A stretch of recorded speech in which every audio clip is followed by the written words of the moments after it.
لاہور کے شاہ عالم چوک میں ایک ایسی مسجد واقع ہے جسے ایک رات میں تعمیر کیا گیا تھا۔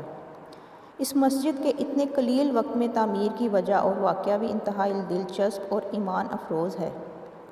تاریخ بتاتی ہے کہ انگریزوں کے دور میں اس مقام سے ایک مسافر کا گزر ہوا اور اس نے یہاں نماز ادا کی، جبکہ یہ علاقہ اس وقت ہندوؤں کی اکثریت کا حامل تھا۔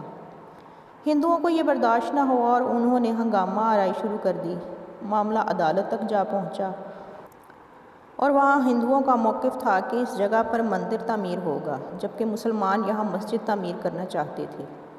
اس موقع پر مسلمانوں کے وکیل نے انہیں تجویز دی کہ اگر وہ یہاں صبح فجر سے پہلے مسجد تعمیر کر لیتے ہیں تو کیس کا فیصلہ ان کے حق میں ہو جائے گا۔ مسلمانوں کی جانب سے اس کیس کی پیروی محمد علی جناح کر رہے تھے۔ یہ سننا تھا کہ مسلمانوں نے گامہ پہلوان کی قیادت میں راتوں رات مسجد تعمیر کرنے کا فیصلہ کیا اور جس مسلمان کے پاس جو سامان تھا اس نے وہ مسجد کی تعمیر کے لیے وقف کر دیا، یہاں تک کہ خواتین رات بھر اپنے سروں پر پانی رکھ کر لاتی رہیں تاکہ مسجد کی تعمیر ممکن ہو سکے۔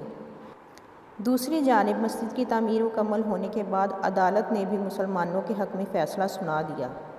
یہ مسجد 1917 میں تعمیر کی گئی اور اس کا نام مسجد شب بھر رکھا گیا۔ یہ مسجد 3 مرلہ کے رقبے پر تعمیر ہے۔ علامہ اقبال کو جب تیسرے روز اس مسجد کی تعمیر کا پتہ چلا تو آپ یہاں تشریف لائے اور بہت خوش ہوئے، اور یہی وہ موقع تھا جب انہوں نے یہ مشہور شعر کہا: مسجد تو بنا دی شب بھر میں ایماں کی حرارت والوں نے، مسجد تو بنا دی شب بھر میں ایماں کی حرارت والوں نے، من اپنا پرانا پاپی تھا برسوں میں نمازی بن نہ سکا۔